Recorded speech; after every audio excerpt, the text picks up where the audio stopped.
Good evening, welcome to Have I Got News For You? I'm Jo Brand. In the news this week, in Coventry, a small manufacturing firm is boosted by a high-profile customer for its new arse-elbow separator.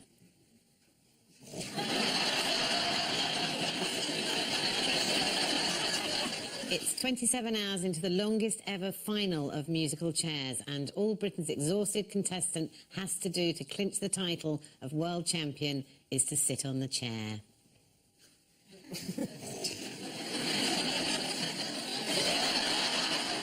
And after one garden shed burglary too many, the Godalming Neighbourhood Watch Group gets serious. With Ian tonight is a comedian who says all the people who work at the BBC are really nice. Really? That's odd. All the people I ever worked with at the BBC told me they couldn't stand you. Please welcome Humphrey Carr. And with Paul tonight is a comedy writer who recently created a new version of The Lady Killers, where a sweet, innocent old lady finds herself surrounded by a gang of misfits. I know the feeling. Please welcome Graham Linehan.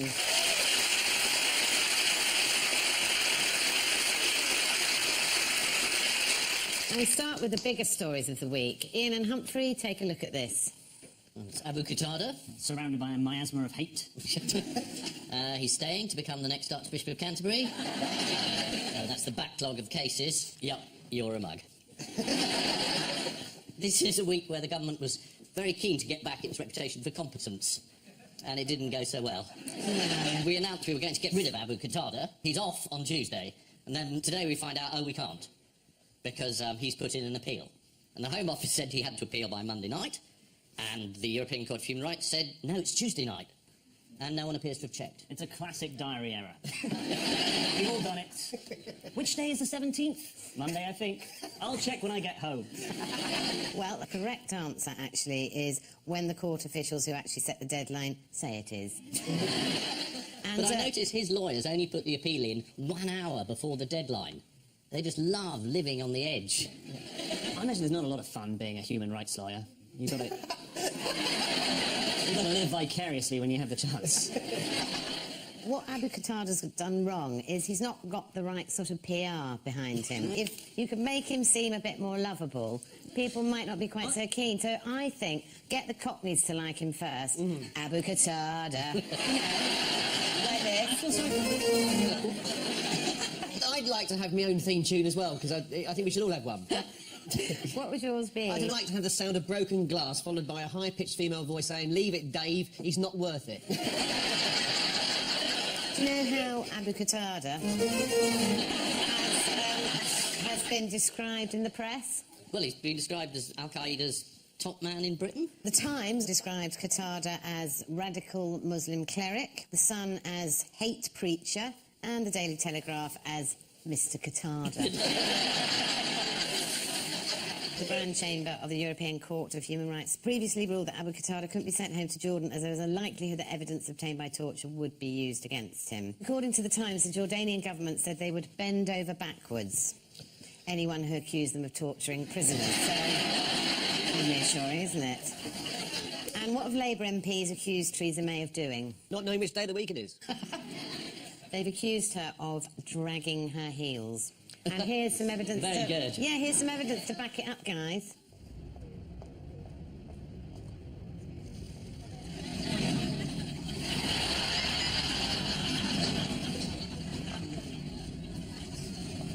Because of that, we missed the deadline.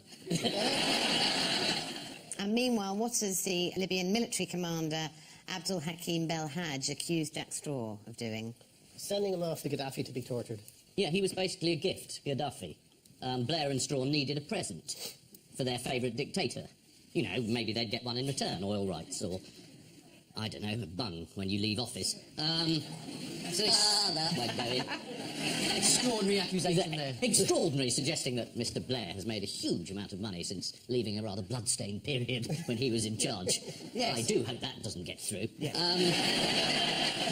This man is suing Straw personally. Yes. And he might win. So we could find out what happened in the Blair years, which is quite exciting. for some of us. Well, I've actually had my house extraordinarily rendered. Or stone-clad, as the builder called it. Now, the rendition of Bell Hadj took place just before Tony Blair met Gaddafi for the deal in the desert. According to the Sunday Times, he had no recollection of the Bell Hadj case and went on to ask, what war in Iraq? So...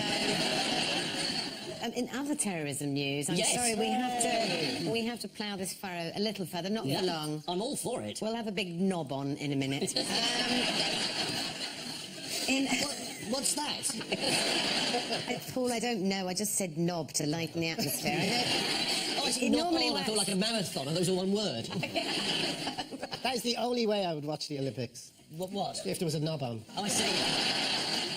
In other terrorism news, I'm not going to do this for long, but a Taliban commander has been arrested. Yeah. Was this as a result of a complicated undercover operation? The answer to that must surely be no. The answer surely is no. Yeah. Mohammed Ashan walked up to a checkpoint, held up a wanted poster bearing his own face and demanded the $100 finder's fee. That is a classic mistake. You should have held out for 200. Yeah. Well, an official declared, clearly the man is an imbecile. How are we getting on with the noise of the broken glass and stop it, Dave, he's not worth it for my noise? How's that coming Oh, along? yeah, I don't know. Is that coming along? No. Who would like to see the next president of the World Bank in action? Yes. No, I wouldn't. His name is Jim Yong Kim, and Obama has just announced his appointment as head of the World Bank. It's in safe hands. Here he is. I had the time of my life, and I never felt this way before. And I swear it's the truth, and I owe it all to you. Very good. Half man, half pillar box. Yeah, look at him, a real banker. Yeah. He's down with the interest rate. Tonight, go, go, big green, go, go. Yeah. What's he in charge of? He is in charge of the World Bank. He's in charge of all the money. Have you ever done karaoke? Have I ever done karaoke? Yeah. He mimes to the speeches of William Pitt the Younger. So, Abu Qatada has got his own theme tune. Yes. And now we've got lined up for you what you suggested earlier. Oh, really? What was yours again? Well, I'd like to hear the sound of a goat doing Frank Sinatra record. Singing my way while being pushed through Swansea in a pram. Have you got it? I'd like my theme tune to be a lorry driving through Cornwall.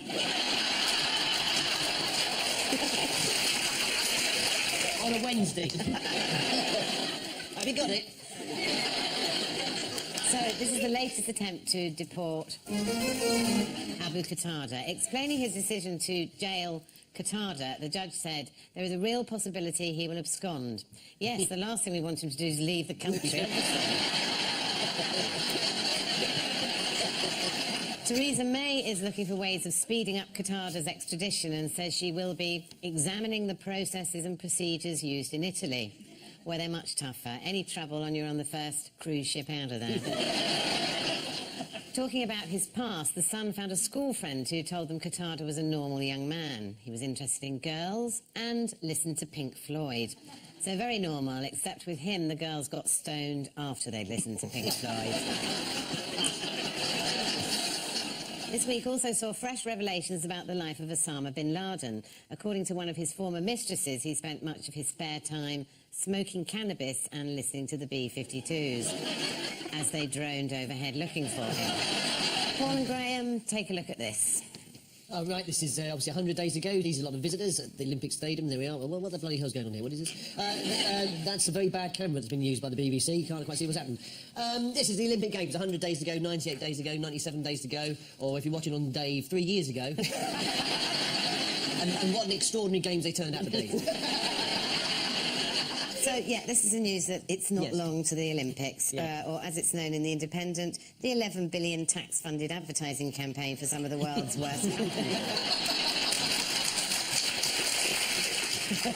And does anyone know why that VT was pixelated at the end? Because don't they hire people to go around and... oh, no, it's something to do with you can't I don't know. You can't- I wish I'd got to It's copyright, isn't it? That's right. Almost everything. So beneath that pixelating, I think, there are the Olympic rings. Yeah. In some cultures, are the rings considered pornographic? I think that's what's under there. They look like rings from here. Are you going to unpixelate it in an act of daring? I'm not actually allowed to show you, because if I did, I would get sent to Jordan with... So... No, the V2 is pixelated because we're not allowed to show the Olympic logo because it comes under the remit of 2 acts of Parliament preventing misuse of Olympic logos. Well, I mean, we could have got permission, but I'd have had to have jumped through all sorts of hoops.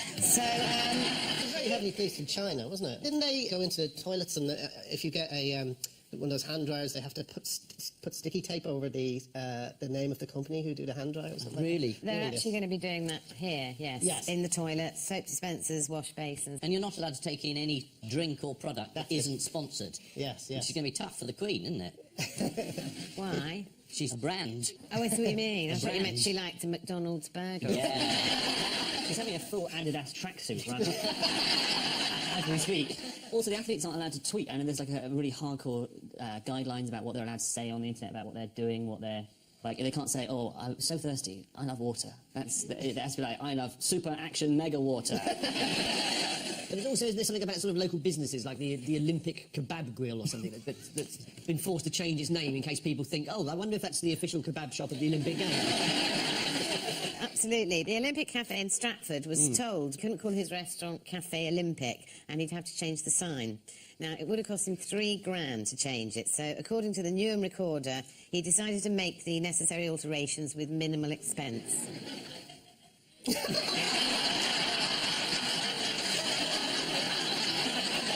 That's very good. Well, he's painted the O out, so if you have trouble finding it, the Cafe Olympic is excellent value, and it's at 61 West Ham Lane, Stratford, E15 4PH. Now, there's all sorts Do you of... have to book? You probably do now.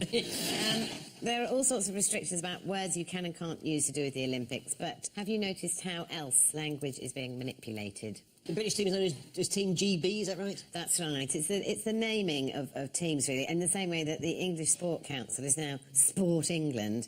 And these, of course, are all slogans dreamt up by wankers marketing. Little Chef were told they should consider changing the name of their Olympic breakfast. No, really? Yes, as it was unhelpful to the 2012 Olympics. Quite unhelpful describing it as breakfast. There it is. Oh, look, that's magnificent effort there by the Great Bacon, British eggs, runner. mushrooms, tomatoes, sausage, potatoes and beans, or as I call it, the modern heptathlon. What about Sheikh Nasser bin Hamad Al Khalifa? He's been invited to the opening ceremony. What's he done? Is he the man in charge of Bahrain? He is indeed. Yes, so I expect he's been invited to see if he can liven up the opening ceremony with a baton charge. I'd certainly watch that. What this party needs is some tear gas. Do you know who will be unable to accept his invitation to the opening ceremony? It's me. I'm going to be washing my hair. Did that take all day? I've no... Who can't come? It's the Who's drummer, Keith Moon. Oh, yes. Oh, yeah. His manager was asked by the opening ceremony organisers if he would take part in a reunion with the other members of the band, despite having been dead for 34 years. Hasn't stopped the Rolling Stones. I wouldn't put it past Keith, though. Did you see No, that? wouldn't that Did be you see that great? documentary where he was so out of it that he was playing the drums and he just starts kind of nodding off. And a roadie had to crawl onto the stage and inject his heel with amphetamines, and he just kind of went... came back to life. Like the rabbit with the long-lasting battery. They've also announced the Olympic motto. Do you know what it is? Yeah. Inspire a generation. It is, indeed. Unfortunately, reassuringly expensive was already taken. BBC coverage of the Olympics will no longer include what? Rings. Well, sadly, the coverage of the Olympics will no longer include CFAX, which was shut down this week. Are you going to miss it, people? I found out... Do you want somewhere warm to stay for the night? I found out that Diana died on CFAX. I still don't know how she died because the second page hasn't loaded yet. In other sporting news, which internationally respected world leader will be in Aldershot this summer? Is it the Dalai Lama? It is indeed. Is Yes. he going to Aldershot to check out the firing ranges there? Yeah, he's had a change of heart. He'll be visiting the large Buddhist community Oh, of of course. Gurkhas, actually, at the military base, when he will bless the pitch of lowly Aldershot Town, who are struggling in League Two, and where you can often hear the sound of one hand clapping. If you thought that was a bad Buddhist joke, watch this one. The Dalai Lama walks into a pizza shop. Pizza shop. Pizza? Pizza shop, Yeah, pizza shop. And says, "Can you make me one with everything?" That's good. Oh, yes. Do you know what I mean? Can you make me one with everything? Theoretically possible. Oh, I knew that wouldn't work.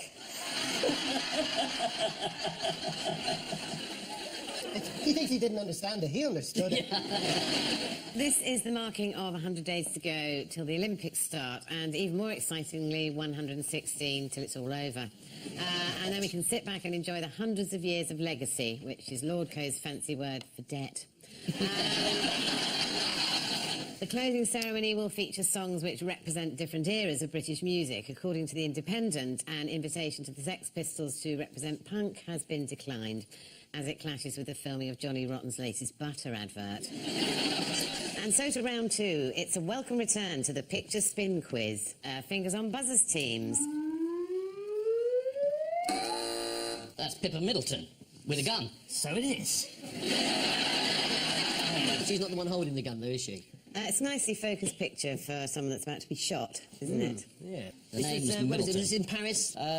We presume it's a mock gun. Well, it's a bit unclear, because someone in the car worked for the gun manufacturing company called Heckler & Koch. Heckler and Koch. That sounds like a rather rough vasectomy clinic. I actually had an experience like that at the Comedy Store. But yeah, you couldn't go back over the second half, could you? This was what? This was the weekend. This was considered slightly distasteful, given that recent events in France. He got this gun out from the glove compartment while they were driving around, and then waved it at the paparazzi. It was a sort of good-humoured threat. You might die. What could the punishment be if the gun turns out to be real? 7 years. 7 years in prison for all parties involved. What, everyone in the car? Yeah. Really? Oh, you're looking really chirpy now.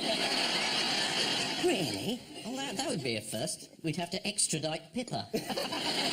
Well, apparently, the police are said to have been ordered to downscale the investigation after an intervention from London. The case is being dealt with at, according to the Express, a very high level. Is so, that- way over Sarkozy's head, then. This is the news that Pippa Middleton has been driving through Paris with a French playboy brandishing a gun. So now it's Pippa's turn to be upstaged by an arse.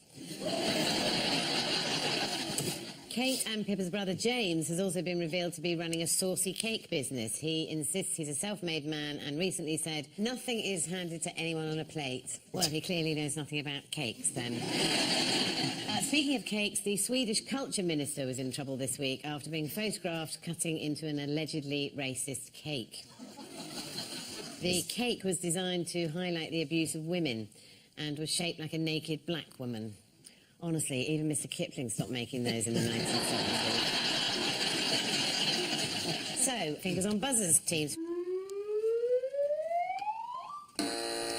Somebody has invented a TV channel for dogs, where the dogs have nothing to do, and you think, I wish that dog could watch a TV programme and entirely devoted to what dogs like, and somebody's done it. So it's basically sort of dogs looking at pictures of other dogs, balls being chased, sticks being thrown across rivers, loads of trees, dogs just look at it, and dogs are happy. It's dog TV all the way.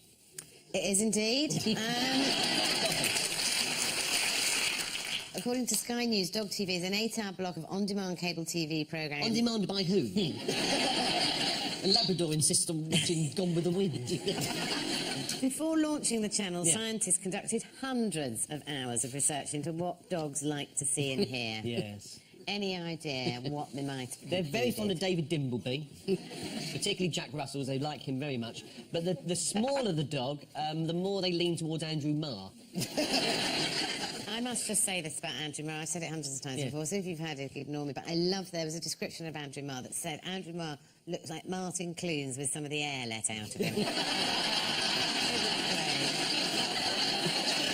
Any idea what programmes are going to appear on Dog TV? Yes, a load of made-up programmes with dog puns in the title. Here's two. Britain's Got Lampposts. Britain's Got Lampposts. Are these all right? Sorry. No, they're not. What about Down Boy Abbey? Yeah, that's good. Now, what should you do on your first dog TV viewing, according to the website? Introduce your dog to the idea that you've wasted an awful lot of money on this dog channel and try and explain to the dog why you are a superior being to it. Yeah, not far off. It says if you and your dog are new to the dog TV experience, we recommend that you watch dog TV together for the first time. After a few hours, when you see your dog is relaxed, you can leave the house. A few hours, right. In other animal news, what's been ruining bees dancing? The wrong choreography. Is this pesticides? No, it's gravity. Gravity? Yes. According to scientists at the University of Sussex, it's playing havoc with the bees' waggle runs. Has gravity suddenly been introduced to the bee community? Yeah. They not noticed it before? But do you know what a waggle run is, Ian? No, but I know what gravity is. Slightly more important, I'd have thought. Has Not gravity for- suddenly arrived? I thought we'd had it for centuries. What happened with the bloke and the apple? Isaac Newton? Yeah. The bloke with the apple? You went to Oxford and that's it, Isaac Newton and the bloke with the apple? Yeah. I'm trying to make this programme accessible. The Dog Channel takes its responsibilities very seriously. Only after the 9 o'clock watershed does it show any bottom sniffing. OK, fingers on buzzers, teams. Oh, yes. It's Kim Jong-un, isn't it, in his failed rocket test? It is indeed. I thought they'd let it off because it was 100 days to go till the Olympics. Is that their entry for the javelin? And why was the timing particularly bad for North Korean ruler Kim Jong-un? Well, it's bad news. He's just got the job as leader of the world's most lunatic country. And his job is to prove that things work. And the first thing he does is light this thing, which is fired off from a bottle. It goes up in the air and then comes down in a hurry and blows That's up. right, but you see, normally nobody would have known about it, but for the fact that they let Western journalists in. So when it went wrong, he couldn't pretend to his people that it had worked. They just called it a ground-to-sea missile. Worked perfectly. According to The Sun, North Korea opened its doors to journalists to prove the 99-foot rocket is not a military threat to the West. Which it wasn't, but it was a threat to the west of North Korea. Did the journalists get to see anything else in North Korea? There was some fantastic marching. Oh, yeah. Have you got any...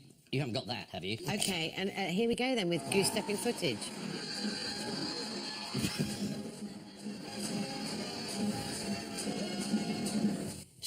Fantastic. Imagine that coming down Streatham High Street. I think they could do with that down Streatham High Street. The Streatham High Road was voted the most horrible road in the entire country. Was it really? What? Do you live in Streatham? I pass through there occasionally. Don't even pass through there. Sorry, is anyone from Streatham here? Not a soul, it's a shithole, everyone. This is North Korea's failed rocket launch. North Korean authorities claimed the rocket was for space exploration, and it was, in fact, carrying a dog, but only because the chief scientist had left his lunch on board. It's easy to feel sorry for the people of South Korea sharing its northern border with a belligerent, chippy, angry nation with their laughable, overweight leader, much like us in Scotland. Fingers on buzzers, teams. I know this one. This is a town in Austria that has a very unfortunate name. That asterisk and that letter, upside-down letter should give you some idea of what it is. So this is the Austrian village which is holding a vote this week on whether to change its name. Do you know what's prompted the name change? Is it that the name is...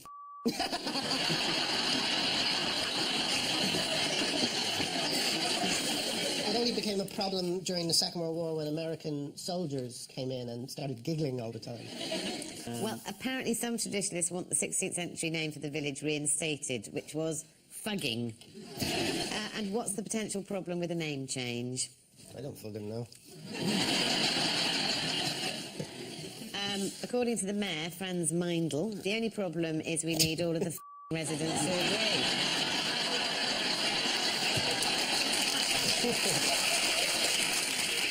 In other small village news, how has Peter Burton been rubbing the residents of Ireby in Lancashire up the wrong way? He's paid a quid to call himself Lord of the Manor of Ireby. And he's now telling residents not to park on the street and to keep their driveways tidy. You can buy titles for such a small amount of money these days, can't you? 30 quid. I thought it was 250 grand and dinner with Cameron. So the villagers have challenged the right of Peter Burton to be the Lord of the Manor. Did they win? Yes, I believe they did. Well, his right to use this ridiculous name was overturned by a land registry official, Mr. Brilliant. Yeah, you'll be made director of a load of companies just on the basis of your name. Blair again. So this is the Austrian village which is holding a vote this week on whether to change its name. The residents have been told to lighten up and cash in by Jürgen Stoll, who runs a guest house in the Swiss village of Wank. Mr. Stoll added, the Wank guest house is full all year round. Single rooms only, of course. OK, time now for the odd one out round.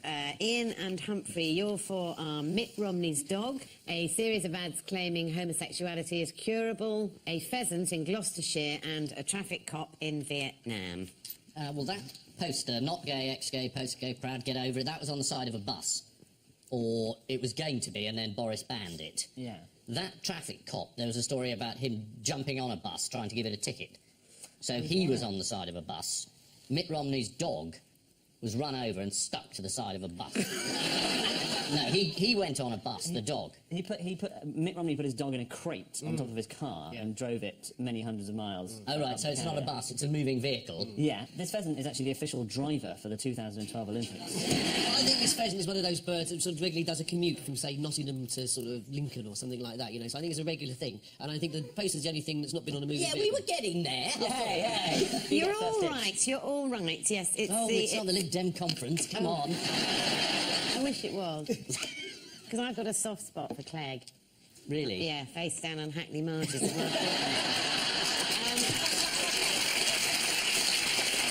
Yes, although you weren't quite right about the pheasant, but anyway, the Vietnamese traffic cop was Lieutenant Man Phan, and... Man fan. Man Phan, I know.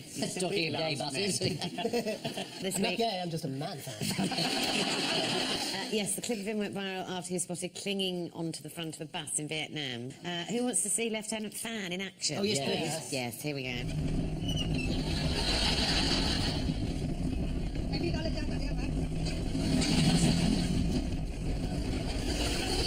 It looks like an On the Bus's Dad's Army mashup. Did anyone catch what he was shouting there? Stop filming me. Well, When's the next request stop? According to the Times, he was heard yelling, "Call the police." A pheasant in Gloucestershire survived a 40-mile trip after getting hit by a car and wedged in the grill. The pheasant has made a full recovery. OK, they've all travelled on the outside of a vehicle apart from the anti-gay advertising campaign, which wasn't allowed to appear on the outside of buses. The Mayor of London, Boris Johnson, banned the ads, having always been a champion of gay women, or as he calls them, a challenge.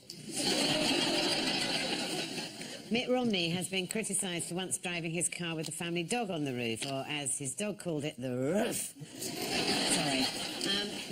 In a similar incident, George W. Bush also put his dog on the roof before travelling. Sadly, that was on Air Force One. A Vietnamese traffic cop was seen clinging to the front of a speeding bus. Here he is, as we've seen. The bus was driven by Phang Hong Phuong and was stopped by traffic cop Ang Wen Man Phan. It was captured on video by Ang On Tightly. Yeah. Paul and Graham, here's yours. Toad of Toad Hall, Yeah.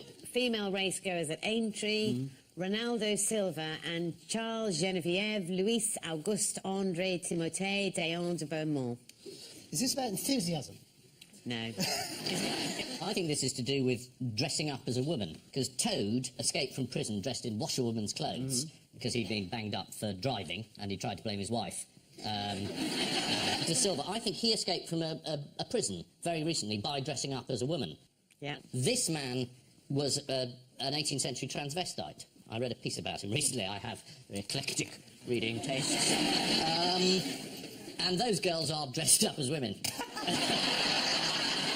But I'm 3/4 the way there. I think the girls, because they are meant to be dressed like that, and the men, they dress up in the sex of the other person. Yeah, you pretty much got that. Well done. Thank you. It's that they've all passed themselves off as women, apart from female racegoers at Aintree, who are women. Merseyside Police Constable P.C. Crawford is under investigation after launching a Facebook tirade against women attending Ladies' Day at Aintree. He said, enjoy Ladies' Day, ladies, because come Sunday you'll be back to drinking your Lambrini at 10 in the morning, watching Jeremy Carwas shouting at the kids Brittany and Tyson, come down for your pork-scratching breakfast. And you were right also on Charles de Beaumont, better known as the Chevalier d'Eon. Would you like to see a painting of the Chevalier at his feminine best? Yes, yes, please. Here he is dressed as a woman. Touch Chris Tarrant. And drug smuggler Ronaldo da Silva, he managed to break out of prison dressed in his wife's clothes. Should we have a look at him? He's better than the Chevalier, isn't he? There's a bit of Nancy Delolio there. They have all passed themselves off as women, apart from the female racegoers at Aintree, who are women, but according to PC David Crawford, are certainly not ladies. Some of the ladies' footwear wasn't very practical for the wet and windy conditions at Aintree. In fact, 2 women twisted their ankles and had to be put down. Brazilian drug trafficker Ronaldo Silva escaped prison last week dressed as a woman. According to the director of the prison in Brazil, there was a lot of preparation involved. He spent a long time shaving. Well, that's a Brazilian for you. Kenneth Graham's creation, a big rat, a little toad and a fusty old badger driving a car too fast and crashing, was, of course, the inspiration for Top Gear. Time now for the Missing Words round, which this week features as its guest publication, Blaze. The lighter magazine, if it was about something interesting, it would no doubt be heavier. And we start with flat kick arm with nipple rivet and hexagonal nut what? Equals one hell of a night. Chocolate. What? Hexagonal nut chocolate. Flat kick arm with nipple rivet, and it sounds like a good night out, actually. It's flat kick arm with nipple rivet and hexagonal nut, a pleasant surprise. Yeah. Next, man wearing umbrella hat, what? Still a virgin at 44. Has umbrella handle sticking out of his bottom. The answer is man wearing umbrella hat struck by lightning twice.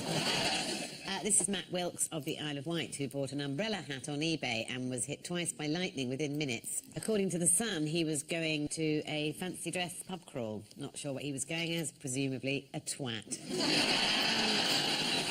OK, next. Doctor Who wanted to cover what in what? TARDIS in prostitute cards.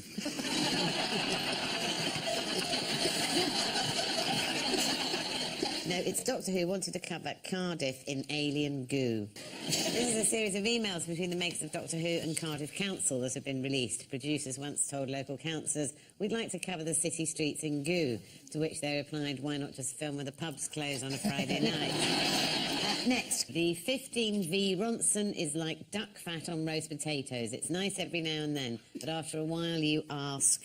What the hell am I doing with my life? After all, you ask, can't I have the 16V wrong? After a while, you ask, what's the point? And finally, shock as what comes back from the dead? Anne Widdecombe. The answer is hamster. What news does he have of the life beyond the veil? Golden wheels. Golden wheels? Yes.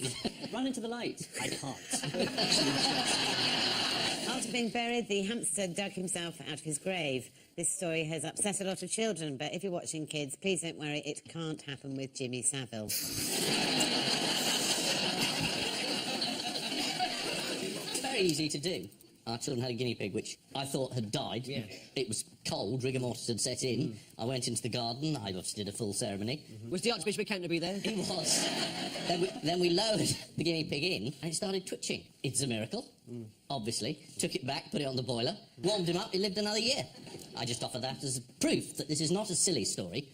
This is yet another example of how wonderful the world can be. So, the final scores are Paul and Graham have 5, and Ian and Humphrey have 7.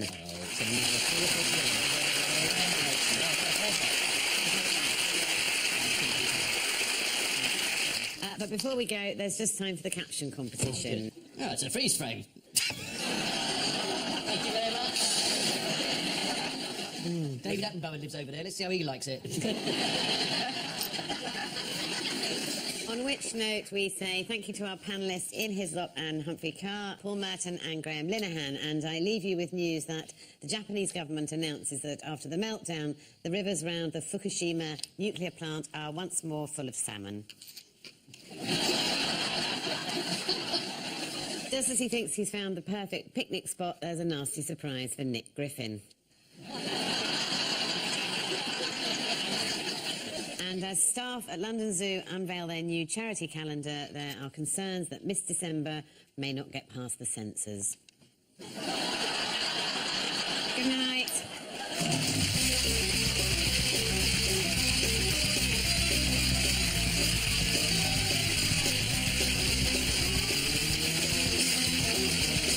And Damien Lewis is next in the host chair. That's Friday at 9. And the Have I Got a Bit More News for You audiobook, an extended version of the programme, is available now.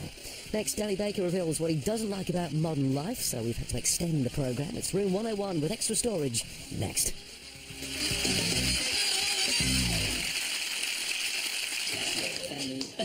It's a welcome return to the Picture Spin Quiz, just in an upbeat manner. You know that? In an upbeat manner. What, me? Yeah. Oh, dear.